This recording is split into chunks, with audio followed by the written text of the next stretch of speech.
Ahora inicia con el patrocinio de Conaleche, Ferquido y Pasteurizadora Rica. La ruta de la agropecuaria dominicana. Amigos de Ruta Ganadera, darles la bienvenida a este programa de hoy, domingo 26 de julio. Manténgase aquí en Teleuniverso, Canal 29, la imagen sin fronteras, para que disfrute del contenido del programa del día de hoy. Los tiempos cambian y cada día hay que ser más competitivos. Por eso, nuestra misión es brindarles las últimas tecnologías para la nutrición animal. Somos una empresa con 20 años sirviendo los programas nutricionales más avanzados del país. En Falaos representamos marcas mundialmente reconocidas, siempre con los más altos estándares de calidad en las dietas de especies porcinas, avícolas y bovinas. Cuando necesites un programa de alimentación animal, en Falaos contamos con el más calificado equipo técnico nacional e internacional a tu servicio. Tecnología de punta para productores de primera. Falaos Nutrición Animal, Avenida Monumental 16B, Santo Domingo Oeste. En Servicios Ferroagro estamos comprometidos con el desarrollo competitivo de nuestra agropecuaria. Por eso, nos preocupamos en brindarte las más eficientes alternativas para tus necesidades en el campo. Todo en sistema de riego, aspersión, microaspersión, goteo, todo en bombas para agua, sistemas de producción de energía solar, diseño e instalación de cables vías, implementos y maquinarias a tu medida. Ven, visítanos y confíanos tus inquietudes, que juntos tendremos la mejor solución.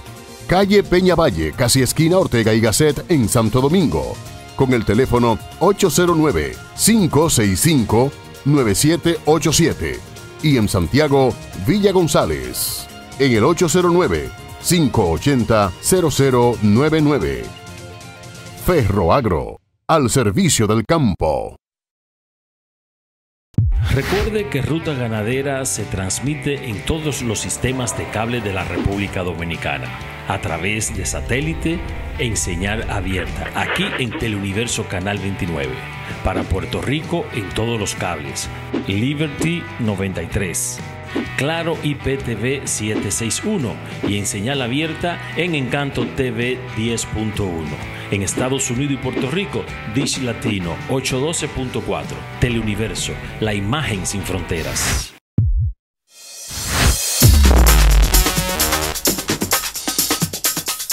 Amigos de Ruta Ganadera, en nuestro primer comentario del día de hoy nos queremos referir a una serie de informaciones que salen en los medios de comunicación y los pronósticos de los organismos oficiales, tanto de la República Dominicana, en este caso la ONAMED, y también en los sistemas meteorológicos a nivel regional. Con la aparición de un primer disturbio entre las costas de África y la zona de las Antillas menores, o sea, atravesando el Atlántico. Y esto aparece con una probabilidad alta de convertirse en el primer ciclón tropical, porque se está organizando continuamente y con mucha intensidad, lo que le permitiría convertirse en el primer ciclón tropical con dirección a la zona del Caribe.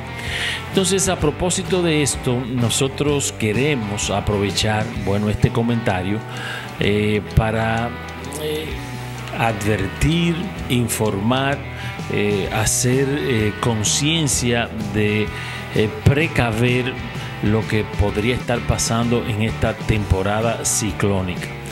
Las probabilidades de que tengamos un aumento de la actividad ciclónica en la región son altas. Ya tenemos una cantidad de eventos tropicales pronosticados y que van a tener incidencia mucho más directa sobre la zona del Caribe. Habrán más eventos y de esos eventos habrán de mayor intensidad, o sea que tenemos dos vectores en aumento: mayor número de estas tormentas tropicales, de estas depresiones tropicales, disturbios tropicales que se pueden convertir en ciclones, en huracanes, y también dentro de este grupo se establece una proyección que un número más importante tendrá mayor intensidad de lo normal. La ONAMED estaba vigilando una zona de aguaceros y tormentas eléctricas que continuaba organizándose cada vez mejor en asociación a un sistema de baja presión localizado a medio camino entre la costa oeste del África y las Antillas Menores, con probabilidad alta, alrededor de un 80%, de convertirse en ciclón tropical en los próximos 2 días, o sea, cuando esta información fue servida por la ONAMED. Además, informa de una onda tropical que produce una amplia área desorganizada de aguaceros y tronadas sobre el oeste de Cuba y en el noroeste de las Bahamas, con probabilidad baja de un 30% de convertirse en tropical. Ese es uno que se ubica, un disturbio que se ubica saliendo de Cuba hacia el Golfo de México. Pero el que respecta a nosotros viene en el mismo centro, en el mismo medio del Atlántico, camino hacia las Antillas Menores. Y entonces es importante que todo el sector agropecuario de la República Dominicana, todos los productores del campo y todos los dominicanos que ven a Ruta Ganadera, pues iniciemos como precaución a tener medidas precautorias de lo que podría ser una temporada muy activa de ciclones, huracanes que pasen y que puedan tocar nuestro territorio.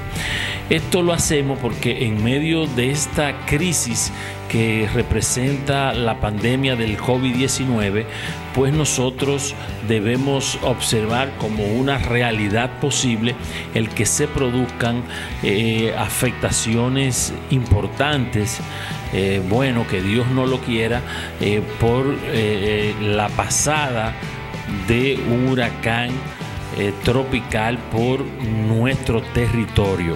Son eventualidades que no podemos predecir con exactitud, pero sí ya sabemos en materia de ciclones que todos los años en una temporada pues vamos a tener la ocurrencia de una cantidad de fenómenos de este tipo.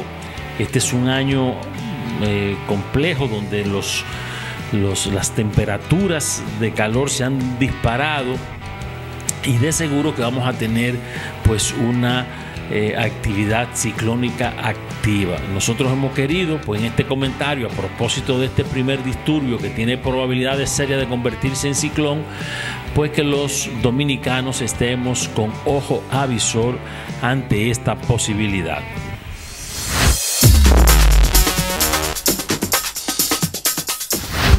Habla la ingeniero agrónomo Paulina Marchán, especialista en control de residuos de plaguicidas en cultivos agrícolas.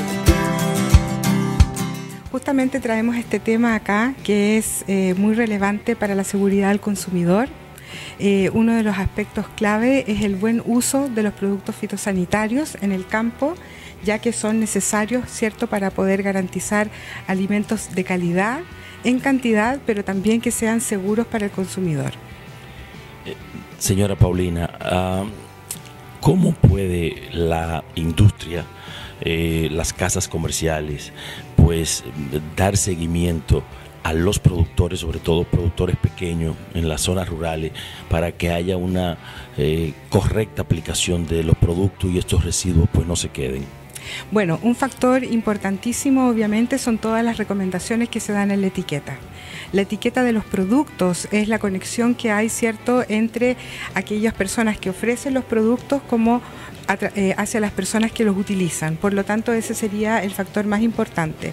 Pero también existen actividades que la industria lleva a cabo, actividades y programas de capacitación de buenas prácticas agrícolas que la industria en general realiza en los distintos países, justamente para poder cada vez mejorar las prácticas agrícolas. Hablando en términos concretos, bueno, estaríamos hablando de que estos residuos serían medibles en laboratorio. ¿Cómo se toman las muestras?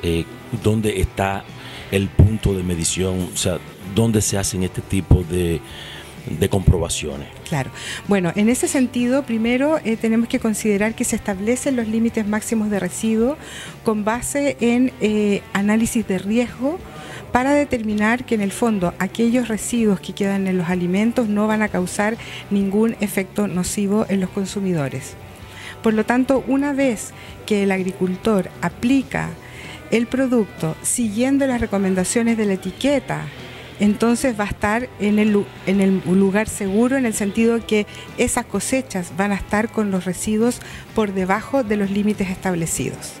Entonces hay una clara relación entre la recomendación de uso, el seguimiento de las buenas prácticas y también el cumplimiento de esos límites. Ahora bien, mediciones se pueden hacer a nivel de las cosechas en campo, a nivel también de los lugares de venta, ferias, supermercados, a nivel también de las exportaciones. Se toman muestreos a los distintos cultivos cosechados, sean frutas, hortalizas, cereales, granos, y se analizan en distintos laboratorios que estén disponibles para realizar este tipo de mediciones. Mensaje patrocinado por la Asociación de Fabricantes, Representantes e Importadores de Productos para la Protección de Cultivos, AFIPA.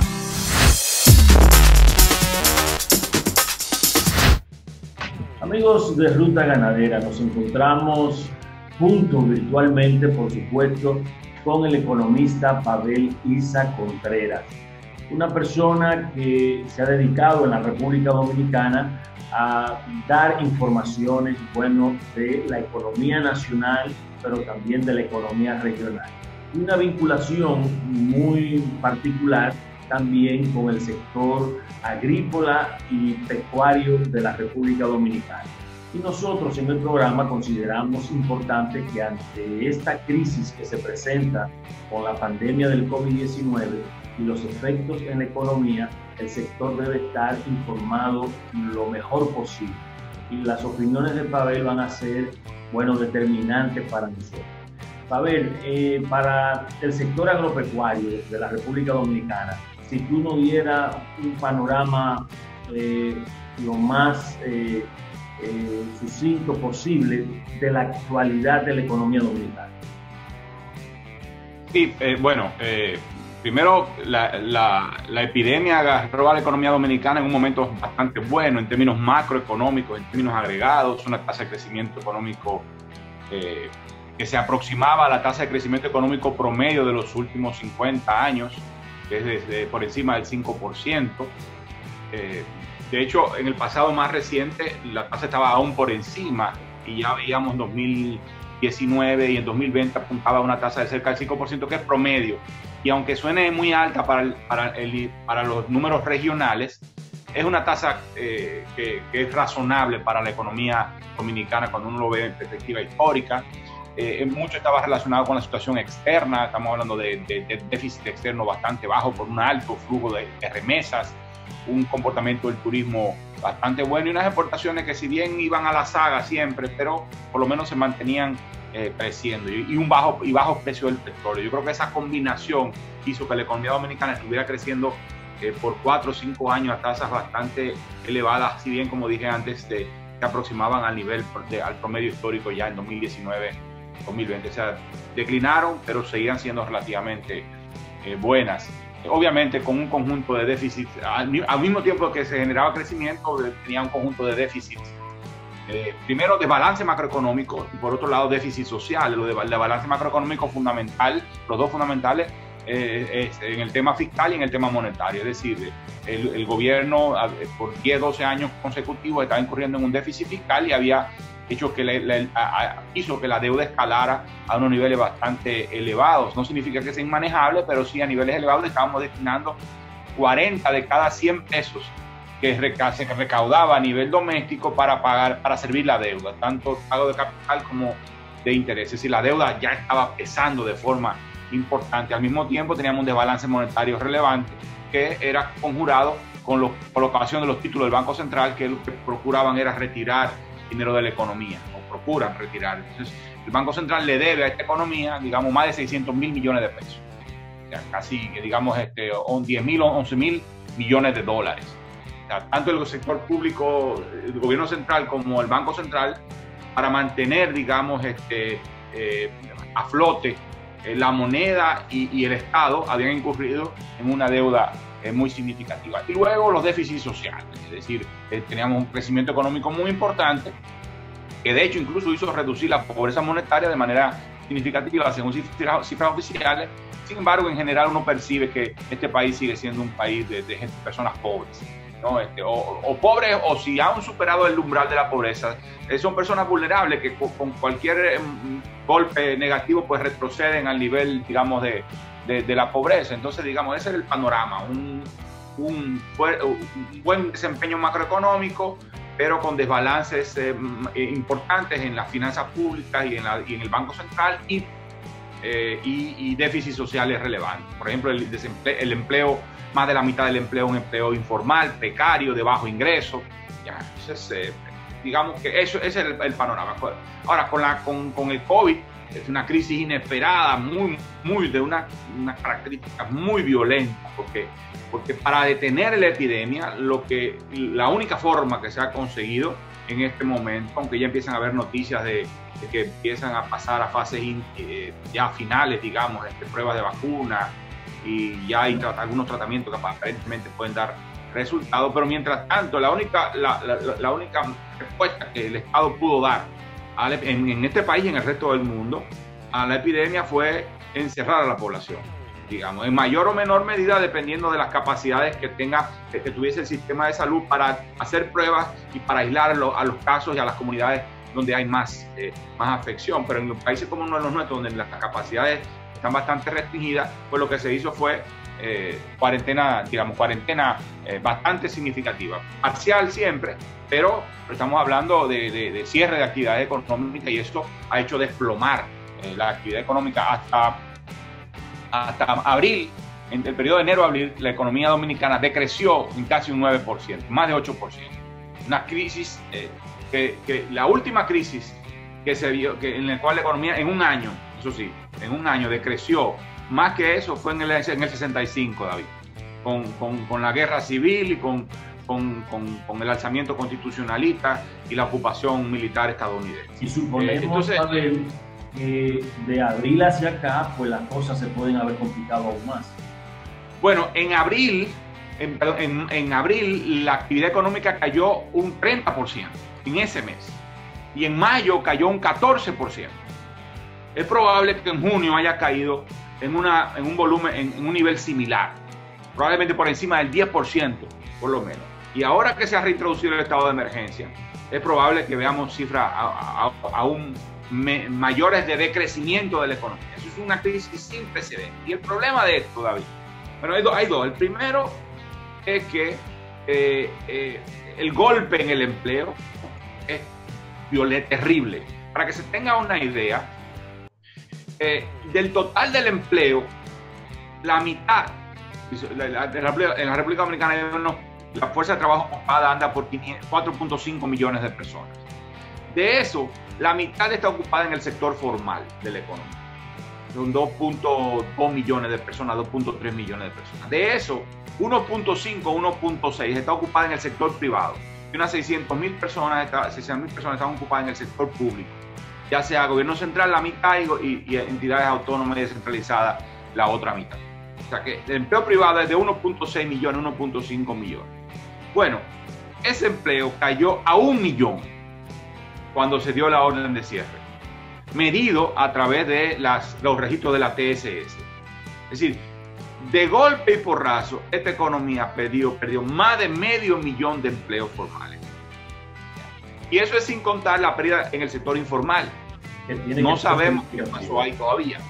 Asumamos que ocurrió una caída similar a la del sector formal. No tenemos razones para pensar de una manera o de otra, es un supuesto. Bueno, estamos hablando de que más de 1 millón de personas, probablemente 1.2, 1.3 millones de personas quedaron inactivas, o sea, quedaron fuera, o sea, dejaron de percibir ingresos laborales. Claro, el gobierno respondió con quédate en casa, que fue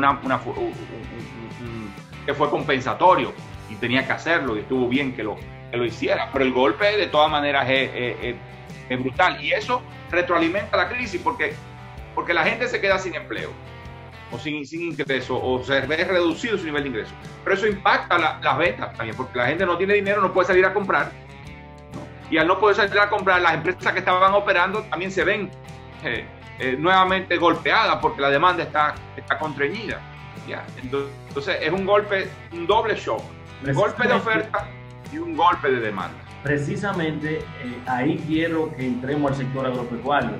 Bueno, se deprime la demanda interna de los productos básicos de todos, pero bueno, la gente está prefiriendo las cosas que son más esenciales y eso pasa también en la canasta alimentaria. Se deprime casi a cero el consumo del sector hotelero, el turismo, y también, por consecuencia obvia, habrá una disminución de las exportaciones por falta de demanda en los mercados internacionales. El sector agropecuario, hemos visto muchos de sus dirigentes invitando al nuevo gobierno a que esa reactivación económica que se debe dar vaya iniciando, bueno, una parte en el sector agropecuario. ¿Cómo ajustar eso? ¿Qué cosas se pueden hacer para que el sector agropecuario aporte a recuperar la economía? Antes de eso, ciertamente, ese punto es muy importante. El shock de demanda externo es otro elemento. Si no solo fue que mandaron las empresas a parar de operar, a muchas empresas, y es que la gente no tenía dinero, sino también que en el resto del mundo se dejó de demandar bienes y servicios de la República Dominicana, entre ellos el turismo. Pero también las exportaciones de bienes cayeron. Mira, para que tengan una idea, en promedio las exportaciones de bienes entre enero y marzo fueron de casi 800 millones de dólares, 780 millones de dólares promedio mensual. En abril y mayo cayó a 600 millones de dólares. Estamos hablando de una caída muy, muy intensa. Y además el turismo se volvió cero. Normalmente en este país se reciben 450, 500 mil turistas por mes. Bueno, en marzo habían caído a 225 mil turistas y en abril había vuelto cero. Cero en abril, cero o sea, estamos hablando de 100, por lo menos los registros oficiales hablan de 100 turistas, sí, 80 turistas en un mes. Que cualquiera diría cero, son locos. No sé cómo, porque los registran como turistas, pero de alguna manera arribaron al país en un momento en que estaban los cielos, digamos, cerrados. Entonces, estamos hablando de abril cero, mayo cero, y probablemente junio cero. De hecho, cuando lo que he escuchado es que bueno, el sector hotelero habló de arribos para julio entre 60 y 100, entre 60.000 y 100.000 turistas, pero los informes que uno escucha es que están bastante por debajo de eso, o sea que la recuperación va a ser bastante más larga. Y antes de entrar al sector agropecuario, porque creo que engancha, el problema de esta crisis, David, es que tiene un potencial destructivo impresionante. Porque tú no estás hablando de una crisis normal, en la cual las empresas, el crecimiento de sus ventas es más lento. La crisis normal es que en vez de tú vender, el año que viene tú proyectabas vender 10% más y por la crisis, digamos, vendiste 5% más en vez de 10, o 1% más, o incluso que redujiste tu venta de 100 al 95%, al 98%. No se trata de eso. Se trata de que tus ventas se volvieron cero. Y cuando tus ingresos se vuelven cero, ya, tú no tienes forma de aguantar los costos fijos. Ya, tú pagas alquileres, ¿no? Puedes pagar un crédito. Entonces, tus ingresos se vuelven cero y tus costos fijos se mantienen estables. No hay manera de que tú puedas sobrevivir por mucho tiempo. Entonces, el resultado es que tú cierras. Cierra la empresa. Entonces eso significa una destrucción del tejido productivo, de la capacidad de producción, de los fundamentos de la economía. Se ven afectados, ¿no? Y la capacidad de generar, por supuesto, empleo. En el caso del sector agropecuario, como en otras crisis, es bastante más resiliente a muchos otros sectores. Las cifras que de enero a abril hablan de que la economía, de que la producción agropecuaria creció en 5%, un poco más de 5%, ¿no? Lo cual te habla de esa capacidad, ¿no? Porque en ese mismo periodo la economía decreció en 7%, no fue 8%, creo que fue 7%. Entonces, porque, bueno, en parte por eso que tú estás planteando, es decir, si bien es cierto que el sector turístico dejó de comprar alimentos, no solo turismo, hoteles, bares y restaurantes, porque el sector de restaurantes también está, así como el turismo, el sector de restaurantes es de los más afectados por la crisis, por la paralización, porque un ejemplo claro, el sector pollero, el avícola, con los picapollos.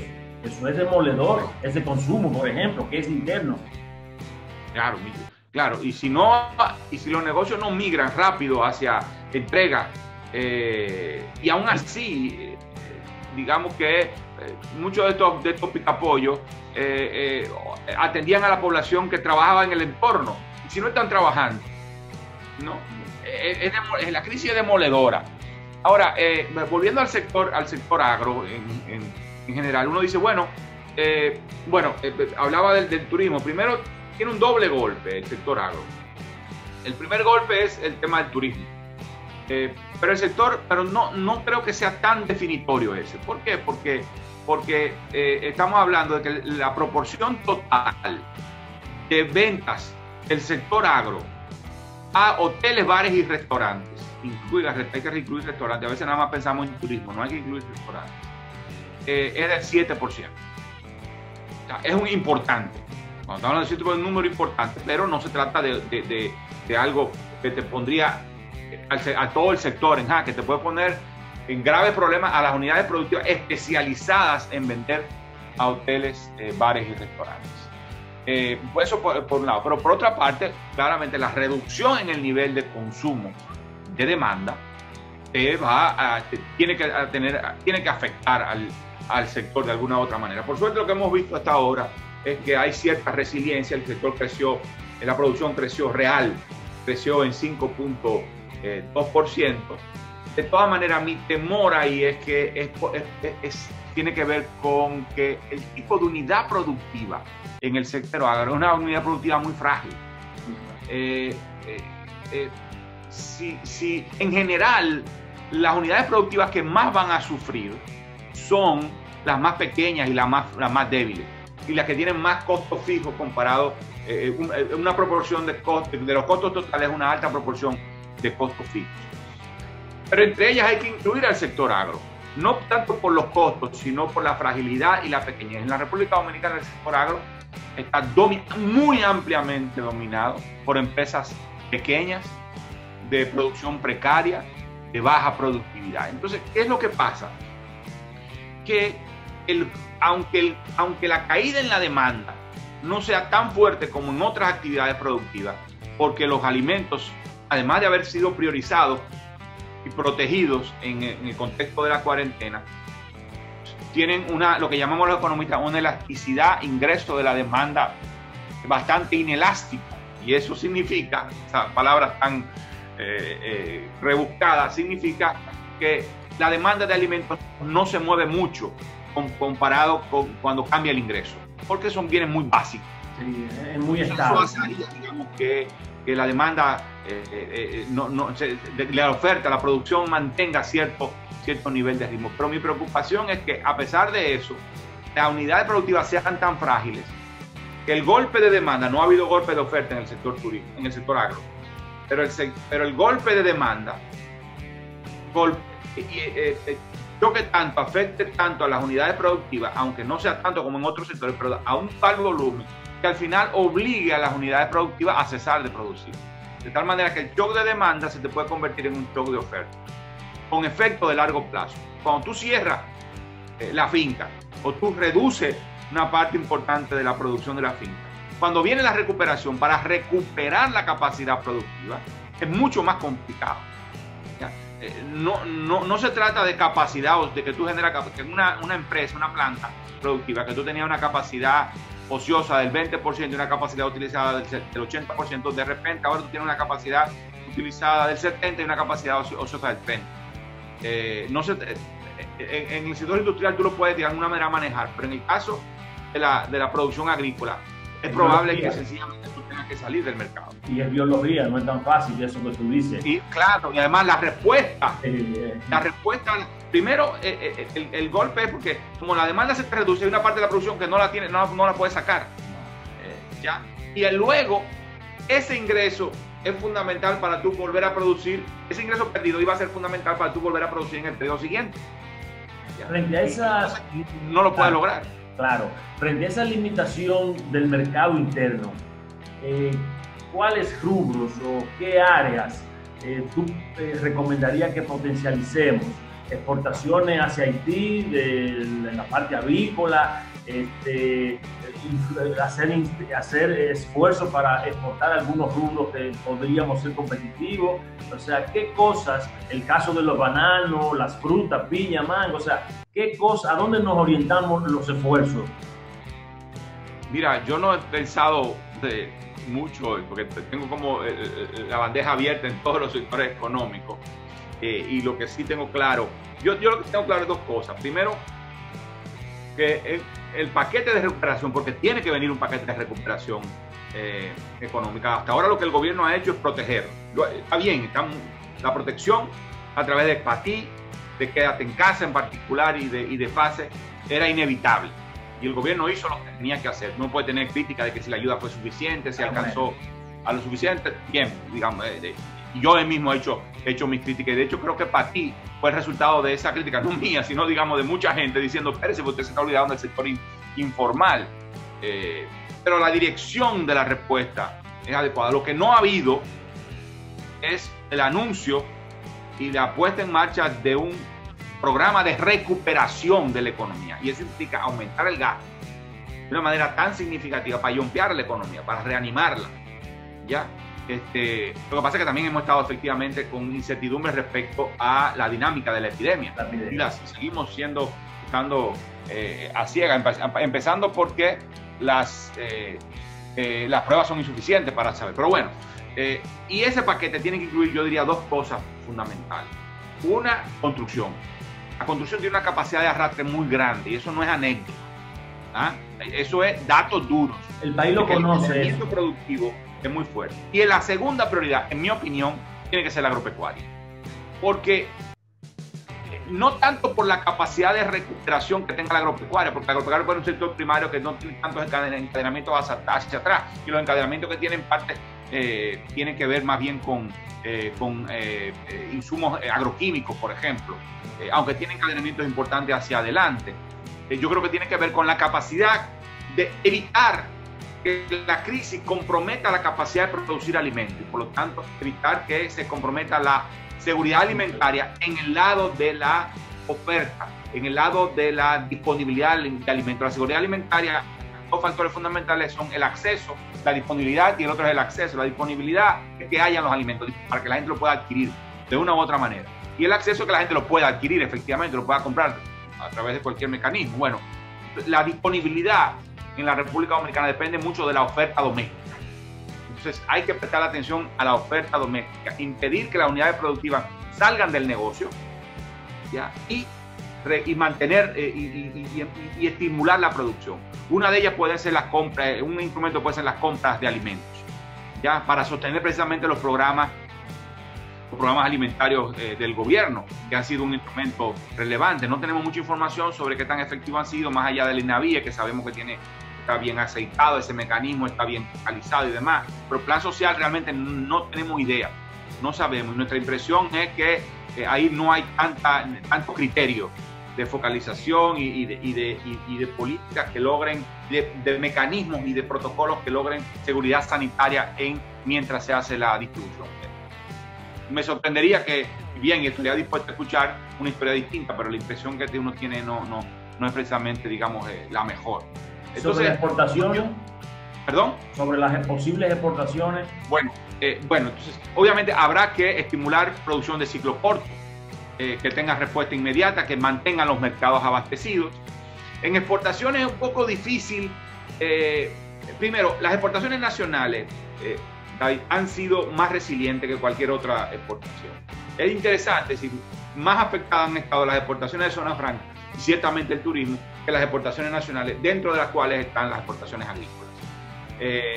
Yo no he visto un desglose de cuáles son los, digamos, por rubro del comportamiento de las exportaciones. Están disponibles en la Dirección General de Aduanas y no he tenido la oportunidad de verlos en detalle, pero supongo que las exportaciones agrícolas no han sido particularmente afectadas en esta crisis. La disrupción de la cadena no ha afectado particularmente a este sector. Ha afectado mucho más a zona franca que a otra cosa. Ahora, claramente la generación de divisas y el rol que puede tener la agricultura en eso es muy importante.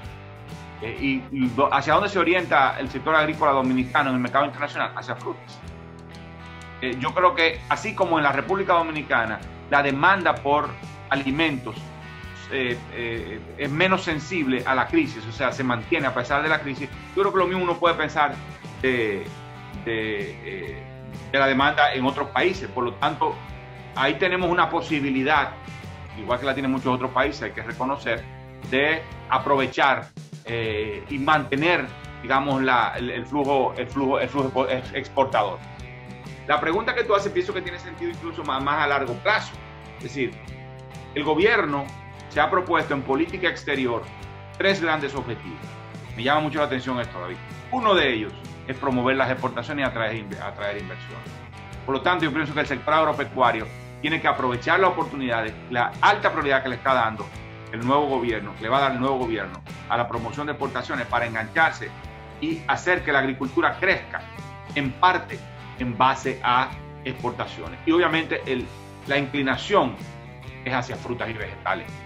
Eso se planteó y los americanos lo venían planteando desde el DRCAFTA, no sé si te acuerdas, y dieron mucho apoyo para la conformación de clústeres y de fortalecer las capacidades de aprovisionamiento del mercado estadounidense del sector de frutas y vegetales del país. No tuvo el dinamismo que esperábamos al principio, sí, después se ralentizó en parte por la mosca, ¿no? Pero yo creo que hay que retomar ese esfuerzo. Entonces yo diría que esos 2 elementos son fundamentales. Uno, frutas hacia el exterior, y el otro, productos de ciclo corto. Habría que ver cómo trabajar el tema de la ganadería, de la pecuaria en términos generales.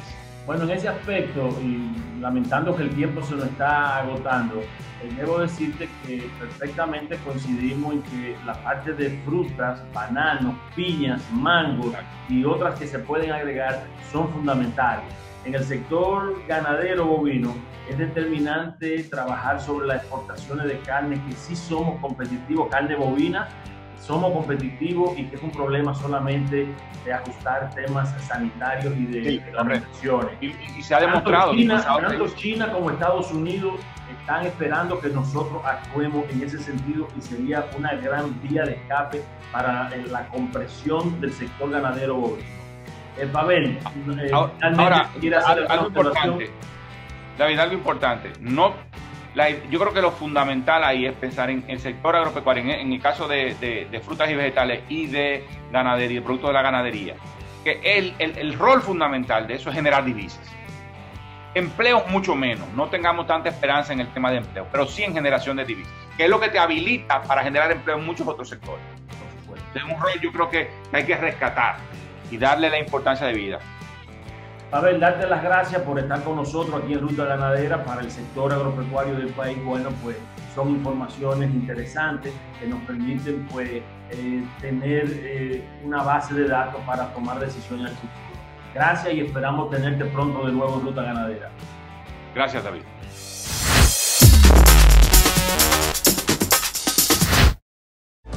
La La leche para la elaboración de nuestros productos la recibimos de los pequeños productores de la zona con el objetivo de ayudarlo en lo que es el desarrollo de su economía y el de la comunidad. Nuestros productos son distribuidos tanto a nivel nacional como internacional.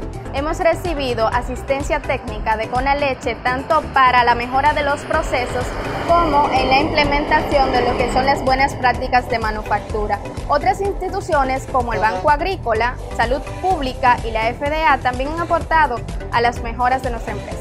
Trabajo en Dulcería Piloto desde el 2016. Es una empresa que me ha ayudado mucho porque estudio mercadeo y me ha ayudado al servicio del cliente, a la calidad de vida, ya que con este empleo sustento a mi familia.